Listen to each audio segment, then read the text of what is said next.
Hoje, o Hora de Agir veio até Guimarães, aqui em Portugal, para dar a conhecer os passos que esta cidade está a fazer rumo a 2025, altura em que Guimarães pretende ser a capital verde europeia.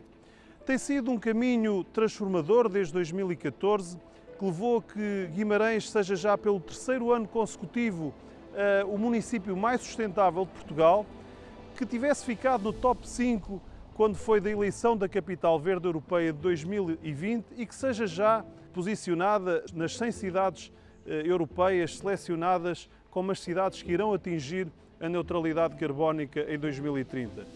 Viemos aqui a Guimarães conhecer esta notável parceria entre o sistema científico e tecnológico, entre o município, entre as empresas, mas principalmente com as pessoas de Guimarães, que são também agentes de mudança, não ainda da capital verde europeia, mas já de um exemplo verdadeiramente inspirador que nós viemos aqui conhecer e que o convidamos a si aí em casa a vir conhecer connosco.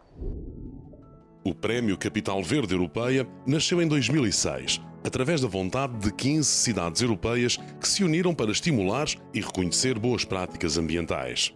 Tallinn, Helsínquia, Riga, Vilnius, Berlim, Varsóvia, Madrid, Ljubljana, Praga, Viena, Kiel, Kotka, Dartford, Tartu e Glasgow. Resolveram então criar um prémio que distinguisse as cidades que se consigam transformar num exemplo a seguir no plano de sustentabilidade e da preservação ambiental. Para isso, as cidades criam equipas operacionais para transformar a cidade em áreas que tocam os aspectos mais importantes e que podem contribuir para resolver o problema da crise climática.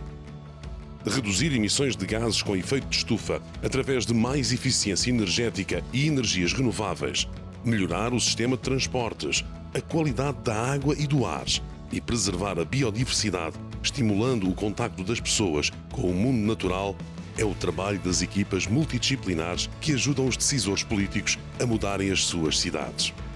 É o que tem feito Guimarães, que em 2014 elaborou um plano global que tem vindo a executar e que, depois de ter sido considerado Património Mundial da Unesco em 2001 e Capital Europeia da Cultura em 2012, pode ser, em 2025, a Capital Verde Europeia. Estamos aqui no Paço dos Duques de Bragança, em Guimarães, onde nasceu Portugal, cidade milenar, cidade do Vitória, que desde 2014 dá aqui passos para ser cidade verde europeia. E é sobre isso que viemos aqui conversar com Domingos Bragança, que é Presidente da Câmara Municipal de Guimarães, com Rui Vieira de Castro, Reitor da Universidade do Minho, e Adelina Paula Pinto, que é Presidente do Laboratório da Paisagem de Guimarães. Sr. Presidente, que transformação tem sido esta aqui em Guimarães, que está a transformar esta cidade num exemplo a seguir no domínio da sustentabilidade? É uma transformação que tem em conta que as alterações climáticas, tudo o que a ciência nos está a dizer, tem que ser interiorizado e percepcionado pelos cidadãos. Nós em Guimarães queremos que os cidadãos, os guimaranenses, sejam eco-guimaranenses, eco-cidadãos. Para isso elaboramos um plano de desenvolvimento ambientalmente sustentável, em que tem como pilares as entidades e comunidades que fazem parte da ciência, da educação e da cultura. Sabemos que são pilares fundamentais para o empoderamento. Sem comunidade educativa e sem ciência, nós podemos ser muito voluntariosos, mas não conseguimos fazer bem feito. E também envolvemos todas a nossa comunidade. Sem os cidadãos se envolverem, nós não conseguimos. Daí que emergiram organizações de base, que são as Brigadas Verdes e também as comunidades escolares, que assumem este grande desígnio conjuntamente com todos os guimaranenses. 3 anos sucessivos fomos o município mais sustentável, tivemos a distinção do Prémio da Sustentabilidade pelo nosso ecossistema de governação. Nós fomos também considerados, justamente, merecidamente, neste programa da União Europeia para as cidades piloto para a transição climática. Isso é uma dupla vantagem, é que é uma cidade com mais qualidade de vida, com um ambiente melhor, mas é também um orgulho para os guimaranenses, não é? É um orgulho para os guimaranenses, mas também tenho este forte sentimento, esta forte convicção que os nossos concidadãos também têm.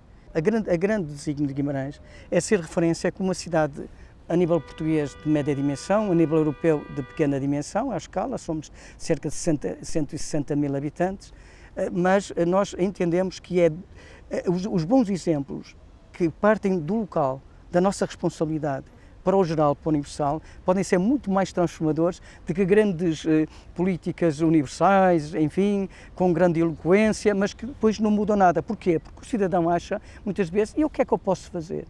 Eu daqui sou tão pequeno para isso, pois é, mas exatamente ao contrário.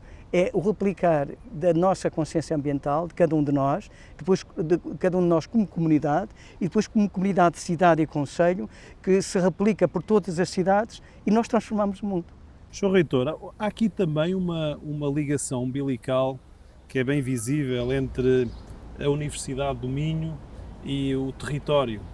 Como é que tem sido esta experiência de se colocar a ciência na produção de políticas mais sustentáveis, no apoio técnico que tem sido dado não só aqui a esta cidade de Guimarães, mas também a outros municípios? Esta é uma prática que deve ser estimulada, deve ser aprofundada? A experiência que menciona é uma experiência particularmente enriquecedora que a Universidade do Minho tem nesta área. E tem-na porque desde praticamente a sua fundação, a Universidade assumiu que para lá daquelas que são funções essenciais de uma universidade, que é garantir a educação superior às pessoas, de contribuir para o alargamento das fronteiras do conhecimento humano, ter também um papel ativo e efetivo na transformação daquelas que são as circunstâncias da universidade. Por exemplo, nós não perdemos nunca de vista a nossa inserção num território e queremos contribuir para o desenvolvimento desse mesmo território, no plano ambiental, no plano social, no plano económico, educacional também. A parceria que fomos construindo com o município de Guimarães é, a todos os títulos, exemplar.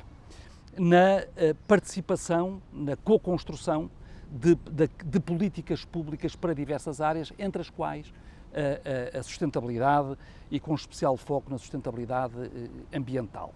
Adelina Paula Pinto, conte-nos lá o que é estes projetos em cocriação. Isto é uma ideia maravilhosa que eu gostava de incentivar a contar-nos aqui essa experiência de envolvimento das pessoas, de toda uma sociedade na geração destas ideias. Claro. Como disse o Sr. Presidente, efetivamente nós partimos deste pressuposto que a alteração se faz pontual pelas pessoas, cada um de nós pode agir e este é o nosso foco. É hora de agir. É hora de agir. Como é que nós agimos? Como é que nós deixamos de dizer que isto é uma questão de políticas públicas, é alguém que vai tomar a decisão? E, portanto, o Laboratório da Paisagem, que é a entidade que eu aqui represento enquanto Presidente, que é uma associação formada pela Universidade do Minho, pela Câmara Municipal de Guimarães e pela UTAD. Portanto, desde 2014 que temos este braço armado do município neste trabalho entre a investigação, entre o conhecimento, entre a investigação que o próprio laboratório faz e entre a prática, estes projetos de cocriação, de cada um poder agir, já que estamos na hora de agir, voltando a sublinhar, do que cada um pode fazer realmente. Isto passa por ouvir, por participar, por recolher ideias, por valorizar os nossos jovens e valorizar os nossos presidentes de junta e valorizar as brigadas verdes, esta sociedade civil que se disponibiliza a limpar o rio, a limpar um território. É uma cidadania mais ativa que nasce desta É uma cidadania ativa e nós tínhamos, o Eu Faço Parte, que vem de 2012, é um bocadinho esta ideia que o vimaranense ainda tem. Eu estive a fazer isto e é o orgulho que o Sr. Presidente há bocado dizia, o orgulho que os vimaranenses têm, que as nossas crianças têm, de mostrar que eles fazem coisas diferentes, que eles olham para o Rio Ave e dizem vamos limpar aqui, vamos fazer uma coisa acolá. E, portanto, isto é envolver literalmente, portanto não é pensarmos nós com investigadores, só com a universidade em projetos macro, que o fazemos, como é óbvio, que também passa por termos projetos macro, mas sim envolver cada um nas suas várias dimensões, potenciar cada uma das suas ideias e depois conseguir implementá-las no território para o bem deste território. No caminho para a Cidade Verde Europeia, as cidades precisam de se transformar em 12 grandes áreas. Na mitigação às alterações climáticas, Guimarães construiu como projeto emblemático a Academia de Ginástica, que produz a sua própria energia e que é um exemplo de eficiência energética. Na adaptação, foram criadas 3 grandes bacias de retenção de água para que a cidade esteja mais preparada para os períodos de seca. Guimarães apostou no transporte público e, por isso, tem já 23 autocarros elétricos, que é a maior frota elétrica do país, tendo construído também novos corredores verdes e azuis com ligações cicláveis e pedonais a ligar os diversos pontos do concelho. Foram ampliados parques urbanos. A Montanha da Penha é paisagem protegida e são cada vez mais as zonas verdes com a importante distinção internacional de Green Flag. O Plano de Ação para Guimarães 2030 trouxe para a preservação da natureza a cocriação, projetos criados com e para a comunidade. Para melhorar, é preciso medir. E a cidade criou uma série de sensores que não medem apenas a qualidade do ar, mas também a qualidade da água, com um processo contínuo de análises da água que geram confiança e capacidade de ação. O novo mapa do ruído identificou os principais problemas e, para isso, em Guimarães foram construídas novas florestas urbanas, com a aplicação do conceito do conhecido biólogo nipónico Miyawaki. Foi introduzido logo em 2015 o sistema PAYT, Pay as you Throw, que permitiu aumentar a reciclagem com uma recolha porta a porta e distribuir compostores que permitiram também lidar melhor com os biorresíduos. Foram qualificadas linhas de água e combatidas perdas. Esgotos domésticos e industriais têm de ser tratados para não poluírem as linhas de água. A iluminação das ruas passou a ser LED e a pobreza energética foi combatida com a melhoria da eficiência energética nos bairros sociais. Foi criado o Laboratório da Paisagem, que juntou a Universidade do Minho, a Universidade de Trás-os-Montes e Alto Douro e outros centros de ciência para a produção de projetos de ação climática, o que nos leva ao cumprimento do último objetivo: a gestão ambiental integrada, onde todos estão incluídos na construção de uma cidade mais humana, mais verde e mais sustentável. É assim que se cria uma capital verde europeia. É assim que Guimarães pretende alcançar este prémio em 2025. Mas para além das distinções, hoje, depois de todos estes projetos, Guimarães já é uma cidade com mais qualidade de vida, com mais oportunidades, mais atrativa e com mais futuro. Depois de um século XX em que acumulámos toda esta concentração de gases com efeito de estufa, em que talvez tenhamos feito o maior dano à biodiversidade, ao mundo natural, do que provavelmente todos os antepassados da nossa história fizeram, essa é uma obrigação que cai nos braços desta geração. Nós já não temos possibilidade de transferir isto à próxima geração. E há uma área que é muito importante: abandonar este modelo de economia linear, uma economia que extrai, produz, consome e descarta para o lixo, e no final deixar de haver o lixo e passar a haver uma matéria-prima secundária que entre novamente no circuito. É como na natureza, em que o resíduo de um ecossistema é o alimento do outro. E aqui em Guimarães fizeram isso com alguma coragem, com o PAYT, que é Pay as you Throw.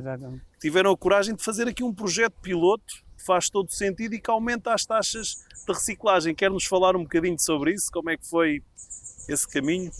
Eu falo nestes nossos sistemas de recolha, de separação do lixo, depois de fazer com que tudo seja reutilizável. Temos tido vários prémios de distinções nesse projeto que estamos a implementar já há 4 ou 5 anos.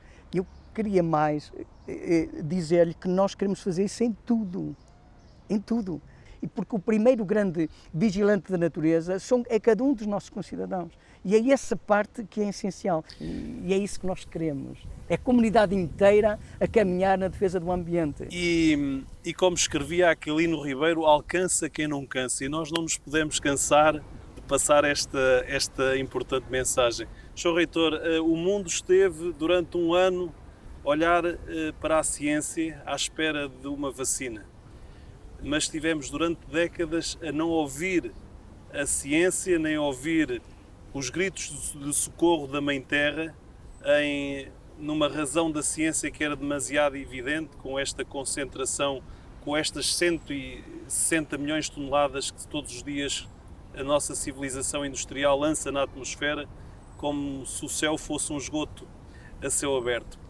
Considera que neste momento a ciência é mais ouvida, está mais valorizada da parte dos decisores, das lideranças? Nunca como hoje nós temos tanto conhecimento acumulado que nos permite compreendermos a nós próprios e a tudo aquilo que nos rodeia, e nunca, provavelmente, estivemos tão próximos de contribuir de uma forma decisiva para pôr em causa todo o nosso planeta, não é? E esta é uma profunda contradição que temos. Ou seja, nós dispomos do conhecimento, mas não estamos a ser capazes de verter o conhecimento em políticas e em práticas. E eu julgo que esse é o grande desafio que hoje se coloca na globalidade aos humanos, não é? E requer que sejamos capazes de afirmar e de demonstrar a relevância do conhecimento científico, e aquilo que se passou em torno da procura e da descoberta da vacina contra a Covid foi um belíssimo exemplo, não é? Do potencial que os humanos têm em si, da sua capacidade de encontrar soluções, até para desafios que às vezes nos parecem incontroláveis, não é? Mas fomos capazes de o fazer. E, portanto, acreditemos no conhecimento, e no conhecimento científico, e naquilo que os cientistas nos dizem. É absolutamente fundamental. Como dizia, a educação com base naquilo que é a evidência que a ciência produz. E por aí, talvez, nós possamos ainda ir a tempo, não é? De parar, ou pelo menos de reduzir a velocidade a que nos encaminhamos para, enfim, um fim que pode não ser aquele que nós todos almejamos como humanos. Senhora Presidente do Laboratório da Paisagem de Guimarães, conte-me lá como é que tem sido essas parcerias com a CPLP. Sabe que o Fórum de Energia e Clima tem o espaço dos 9 países. Eu fico sempre muito interessado em conhecer estas parcerias que são estabelecidas, e parece que há uma parceria muito forte já com um município ou com uma cidade do Brasil. Quer-nos contar como é que... Guimarães tem um forte interesse na CPLP, porque nós temos um reconhecimento por parte da CPLP, o facto de nós sermos a raiz, não é? O berço de Portugal. Nós sentimos muito que os países da CPLP têm um carinho especial por Guimarães. E, portanto, temos este interesse, temos várias cidades geminadas, como Exausto e Santo Tomé e Príncipe, com Cabo Verde, e, portanto, estamos a tentar trabalhar com eles, porque, pegando nas suas palavras há bocado daquilo que eu já não me lembrava dessa frase, não é? Do alcança quem não cansa. Nós fomos sempre muito ousados neste sentido. Nós, quando olhamos para o território, nomeadamente para Guimarães, não olhamos para o centro da cidade, olhamos para todo o território. Esta ideia da coesão territorial é para nós muito, muito própria, de trabalhar com as escolas todas, trabalhar com as freguesias todas. Não é? Portanto, esta ideia de agir sobre o território num todo. Mas não só, queremos ir mais além. Isto é, se nós somos uma cidade média, nós conseguimos provar que muito do que aqui fazemos pode ser replicado noutros locais. E, portanto, a CPLP, por si só, é um espaço onde nós podemos, de alguma forma, contagiar positivamente esta tomada de decisões. E com a Chapada dos Guimarães isto aconteceu, e isto é um projeto muito interessante. Chapada dos Guimarães é uma cidade na zona de Mato Grosso, no Brasil, é uma cidade verde, não é? Com uma grande área ambiental sustentável, e então nasce de uma história de amor por alguém de Guimarães, portanto começa bem, há um militar, começa maravilhosamente, né? Portanto aqui o amor logo como base, há um militar no século XVIII que está no Brasil apaixonado por uma rapariga de Guimarães, que não é difícil, como deve imaginar, e portanto chama ao novo espaço Chapada dos Guimarães. Portanto é uma cidade que começa bem para nós, achamos absolutamente delicioso isto. E, portanto, neste momento estamos com um projeto entre o Laboratório da Paisagem e o município de Chapada dos Guimarães, em que estamos a levar para lá os nossos projetos e a replicar lá a educação ambiental, o nosso projeto Pegadas, o nosso projeto Ave para Todos, a fazer com a parte das linhas de água dele, com a formação de professores. Nós temos um ecoparlamento onde trabalhamos as coisas ambientais ao nível da participação dos miúdos, que vai ser replicado lá, e eles estão absolutamente maravilhados. E acho que isto pode ser verdadeiramente importante, nós conseguirmos provar, e a partir de Guimarães, como se fez em muitos outros contextos, conseguirmos levar a sustentabilidade a locais onde ainda está longe das suas prioridades, como nós sabemos em alguns sítios. Hora de agir aqui em Guimarães, sempre a puxar pelos bons exemplos, e esta transformação desta cidade rumo à capital verde europeia em 2025 é um bom exemplo. O Hora de Agir volta na próxima semana. Até lá.